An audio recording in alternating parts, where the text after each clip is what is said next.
In this lecture, we're going to be looking at integration of rational functions by partial fractions. So let's consider the following kind of integral. Here I have the integral of x plus 5 over x squared plus x minus 2. So what are the integration techniques that we know so far? Well, we've got our basic rules. We have u substitution. We have integration by parts. We have some techniques for working with integrals of trig functions, and we have trig substitution. Okay, so looking at this particular integral, we don't have a rule that we can use right away. It doesn't seem like u substitution will be helpful, because if I did u equals something like the denominator here, where u would be equal to x squared plus x minus 2, then my du would be 2x plus 1, and I don't have 2x plus 1 somewhere. I have this x plus 5, so u substitution isn't going to work. Integration by parts, we said, was for integrals of products of different kinds of functions, like an exponential and a trig, or maybe a trig and some kind of power of x. So that's not the kind of thing that we have here, and it's definitely not the integral of trig functions. Now, trig substitution we could use here. We do have some quadratic thing. Okay, but it's not under a root, so there's actually an easier kind of technique that we're going to be able to use for a problem like this. So it turns out that we can write this x plus 5 over x squared plus x minus 2 as a sum of two simpler pieces, as a sum of -1 over x plus 2 and 2 over x minus 1. So we can rewrite this integral as an integral of -1 over x plus 2 over x minus 1, which allows us to easily use our integration rules to say that that integral is negative the log of x plus 2 times log of x minus 1 plus c. Okay, so the question is, how can we do this? So how do we do this part? So how do we write our function as a sum of these simpler fractions? And that technique, the way of doing that, is called partial fraction decomposition. So that's going to be the focus of this particular lecture. So what's the idea of this partial fraction decomposition? So the idea is that we want to write some rational function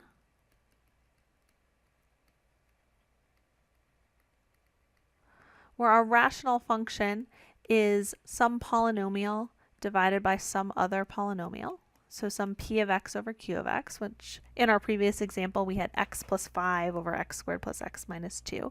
But in general, any rational function is going to be a polynomial divided by a polynomial.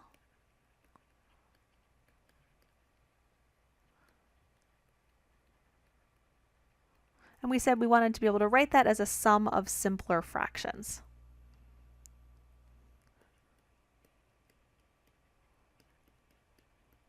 So to take our integral, we'll be able to integrate each of those simpler pieces. Okay, so the first question is, when are we going to be able to do this?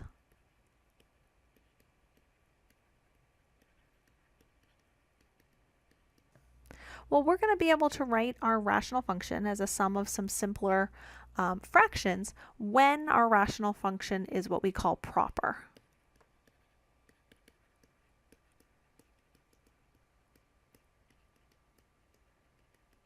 So what do we mean by proper? Well, proper means that the degree of the numerator is smaller than the degree of the denominator.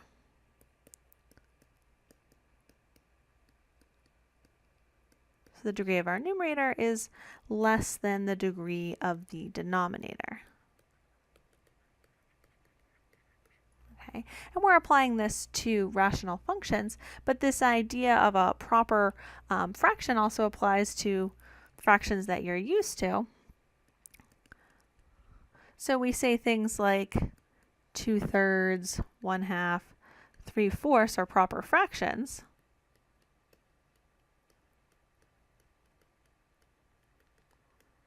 when we have some kind of rational function like x squared plus 5 over x to the 5th minus x, we say that that's a proper rational function. Because the degree of my numerator here is 2, and the degree of the denominator is 5. So the degree of a polynomial is whatever the highest power of that polynomial is. Okay, so whenever we have a rational function that's proper, we're going to be able to write it as a sum of some simpler fractions. So one question we have is, what are we going to do if our rational function is improper?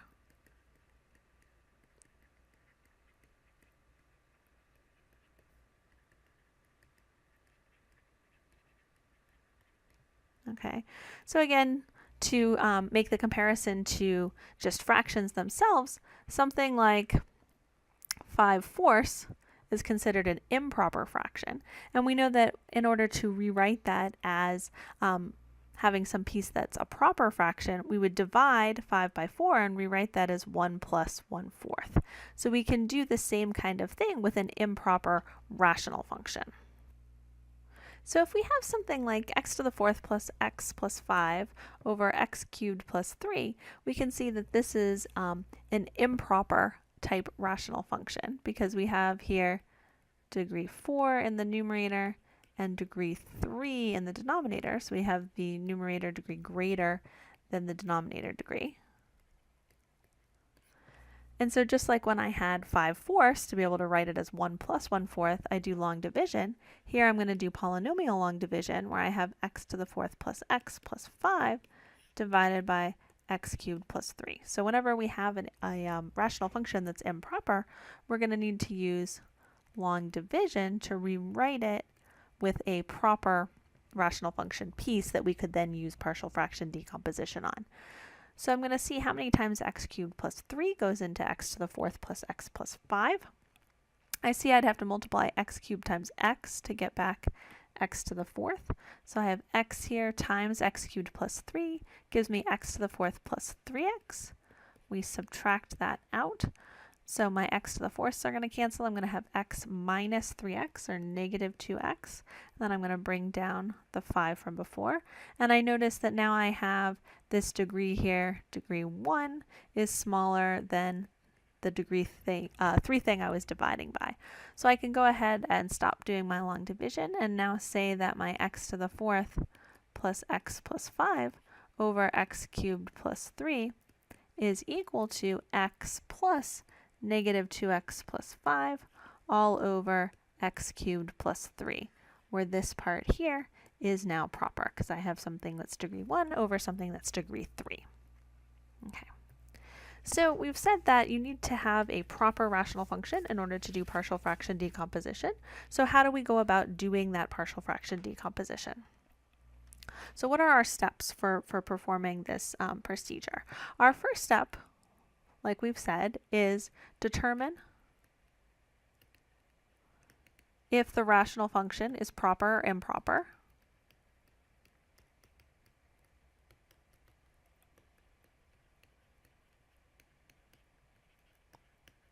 If it's proper, we can proceed. If it's improper, we have to do long division.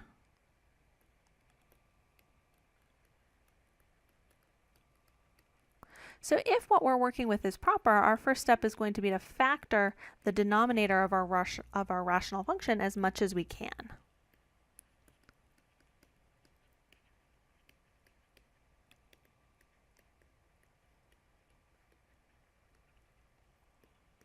And it actually turns out that we can factor any kind of polynomial that we have into some product of linear terms and quadratic terms. So any polynomial that you have, you can factor it into products of linear and quadratic terms.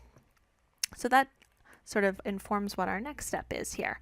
So after we do that factoring, we're going to look at the type of factors we have so that we can determine what form we have.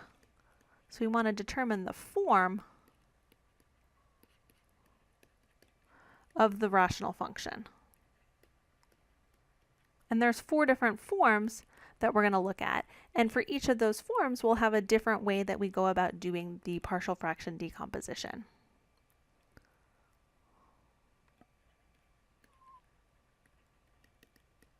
So for the first form, our rational function would have some kind of simple linear factor. So a simple linear factor would be something like x plus 1, something of the form mx plus b, just a single copy of that. The next form is if we have some factors that are repeated linear factors. This would be if you have something when you factored your polynomial where I had like x plus 1 squared, or x cubed, or x minus 5 to the fourth, something where you have a linear thing and it's being raised to some power. The third form would be if I have something called an irreducible quadratic type factor. So in this context, irreducible just means that that quadratic can't be factored anymore.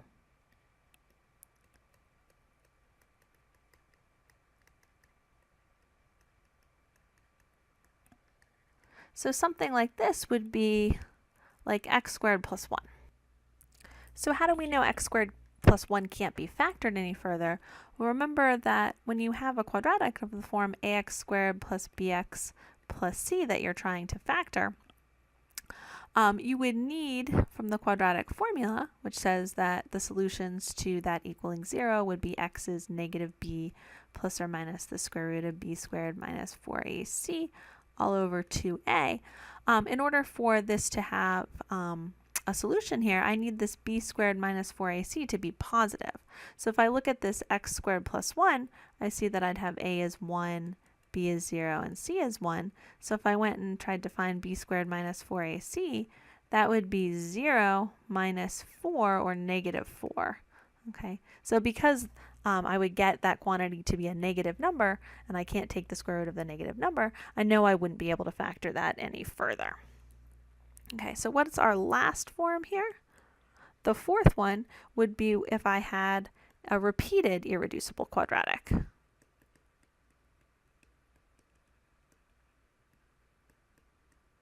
So this would be if one of my factors was some kind of quadratic that I could not factor any further, and I had it raised to some sort of power. So something like x squared plus 1 raised to the third power, for example. So this summarizes the 4 different forms that we have. We'll see that the last step in finding our partial decomposition will involve some algebra work to solve for some unknown constants.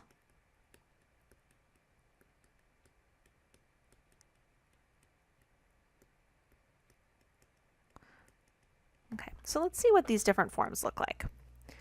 So if I have something like 3 over x cubed minus x squared minus 12x, this is some kind of rational function. It is proper because the degree in my numerator is actually degree 0 because I just have a constant, and the degree in the denominator is degree 3. So I know once I've determined that it's proper, I need to go ahead and factor. So I look at that denominator and I see I can factor out an x. So I have x times x squared minus x minus 12. So now I have some linear thing, but then I also have this quadratic. But it looks like I can factor that quadratic a little bit more. So I see that's x times x minus 4 times x plus 3. So we see that this is an example of having a rational function where I have just simple linear factors. These are all just linear terms, and I have one copy of each of them. And what the partial fraction decomposition form is for these simple linear forms is that I can break up this fraction into a sum of 3 pieces where I'll have some constant a over x plus a constant b over x minus 4 plus some constant c over x plus 3. And then my later work would be to do some algebra to solve for a, b, and c, and that's what we're going to be looking at on Friday. But we would call this particular sum here of these 3 things the partial fraction decomposition form.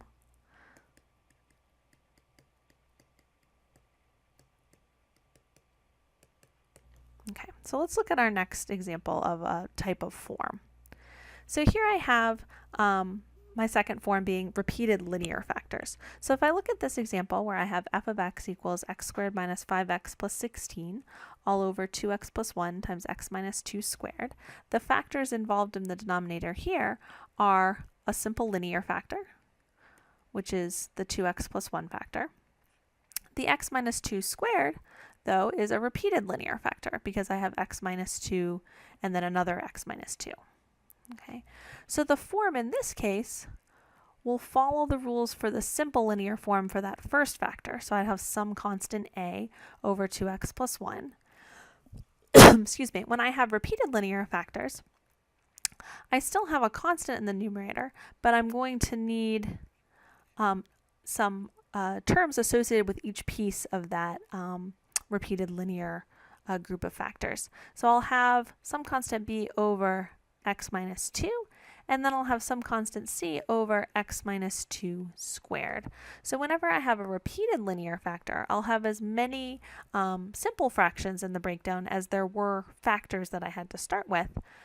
Since this is x minus 2 squared, I'm going to have an x minus 2 and then an x minus 2 squared denominator. If this was x minus 2 cubed, I would have another term here, some d over x minus 2 cubed to go along with the x minus 2 squared and the x minus 2. Okay, so what about this next example? Well, I have this x squared term, so that's some kind of repeated linear type factor. X plus 1 squared is also a repeated linear type of factor. And then I have 2x plus 3. There's only one copy of that, so that's a simple linear factor. Okay, so I can then write the form that I would break down this fraction into as a number a over x plus some number b over x squared. So that's following the form for a repeated linear. Then I'd have some number c over x plus 1, some number d over x plus 1 squared. And then for this last simple linear factor, I'll just have, again, some number, but just over 2x plus 3. Okay, so anytime we have a simple linear factor, that part will break down into some number over that factor. Anytime I have repeated linear factors, I'm going to need to start with some number over the one copy of that repeated linear factor plus some constant over 2 copies of that repeated linear factor, etc., depending on what kind of power I have. So let's look at our last two forms. For an irreducible quadratic form, okay, that's what I have right there with x squared plus 9, because that's a quadratic that can't be factored any further. If I try to solve for what that b squared minus 4ac part would be, I'll see that I would get a negative number, just like I did for x squared plus 1. This x minus 1 here is a simple linear factor. So the breakdown here is going to be some number over x minus 1 plus, now for the quadratics, for these second two forms, the irreducible quadratic and our repeated irreducible quadratic, there's a different form to the numerator. So for the linear factors, we had just a number in the numerator over the linear factors. For these irreducible quadratics, I'm going to have a linear type factor in the numerator. So I'll have bx plus c all over my x squared plus 9. Okay, so now let's look at this next example. This one's supposed to make us think a little bit about checking whether we have something that's irreducible or not in the quadratic form. I have f of x is 3 plus x all over x squared times 2x squared minus x minus 1. So this is some kind of quadratic, but can it be factored? So if I look at 2x squared minus x minus 1, and I start trying to see if I can factor this, I see that I'd want to get negative 1 for my constant. I want to get negative x back. So if I make this a minus here and a plus here, I see that gives me positive 2x squared minus 2x plus x, which is going to give me back minus x, and then minus 1. So we said, can we factor it? And in fact, we can. So this would be 3 plus x all over x squared times 2x plus 1 times x minus 1. So this wasn't an irreducible quadratic. It actually broke down into two linear factors. So I have a simple linear and another simple linear, with x squared being a repeated linear. So the partial fraction decomposition for this form would be a over x plus b over x squared plus c over 2x plus 1 plus d over x minus 1. Okay, notice that this one is not being broken down into a over x plus b over x squared plus cx plus d over 2x squared minus x minus 1, because this is in fact something that can be factored further, so we need to use the linear forms associated with that. Remember, with our partial fraction decomposition, we always need to factor our denominator as much as we can before we identify the form and then break it down into the sum of these simpler pieces. Okay, so what about our last one? Well, we also could have repeated irreducible quadratic factors. So in this example, I have 1 over x times x squared plus 4 squared. X is a nice simple linear factor. X squared plus 4 squared is an irreducible quadratic factor that's being repeated. So x squared plus 4 can't be factored any further. We have this squared on it, so it's being repeated. So we follow similar patterns to what we've seen before. With the simple linear factor, that partial fraction will be a over x.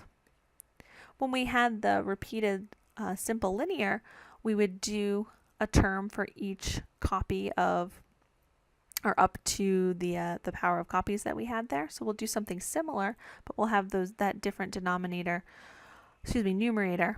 where I have a linear type thing instead of a constant in the numerator. So I'll have some bx plus c over x squared plus 4 plus some, let's say, dx plus e, and then over x squared plus 4 squared.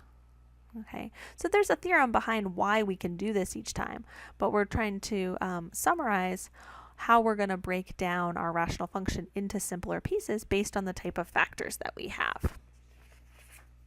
Okay, so we'll just look at some final examples, and what we'll be doing in class on Friday is actually solving for what those A, B, C, D, and E, or whatever letters we might have in the different cases would actually need to be equal to. Okay. So let's just look at these last two and practice writing out partial fraction decomposition forms. So here I have x to the 4th over x plus 3 cubed times x squared minus x plus 1. So this is already factored for me. I see that x plus 3 is one of those repeated linear type factors. When I look at x squared minus x plus 1, if I'm not quite sure whether that factors or not, I can see that my a would be 1, b would be negative 1, and c would be 1. So I can check and see what b squared minus 4ac is equal to. I see that that would be 1 minus 4 times 1 times 1. Well, that's going to end up being negative 3. So we know that that can't be factored anymore. So that is an irreducible quadratic. So that tells me that my partial fraction decomposition form is going to need to be a constant a over x plus 3 plus some constant b over x plus 3 squared plus some constant c over x plus 3 cubed. And then for my irreducible quadratic term, I'd have some kind of dx plus e all over x squared minus x plus 1. For this last example, I see I have a simple linear factor. And then I have this 4th degree thing. So that's not totally factored yet because we've said that you can take any polynomial and write it as some product of linear things and quadratic things. So I need to do one more step to further factor this. So I see that's going to be x minus 1. And I see this x to the 4th plus 4x squared plus 4 can factor into x squared plus 2 times x squared plus 2. Or in other words, I have 3x over x minus 1 times x squared plus 2 squared. And I can't factor x squared plus 2 any further. So I have a simple linear term here, as well as a repeated irreducible quadratic.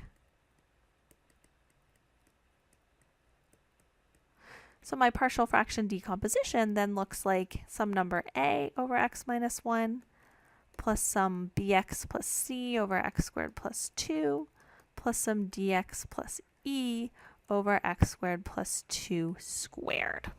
Okay, so you want to get comfortable with these different forms, practice doing some factoring, since that will be a big part of identifying the different kinds of factors that you have in the denominator. And we will continue talking about partial fraction decomposition and the next steps in finding those ABCs, etc., in class on Friday. Please let me know if you have any questions.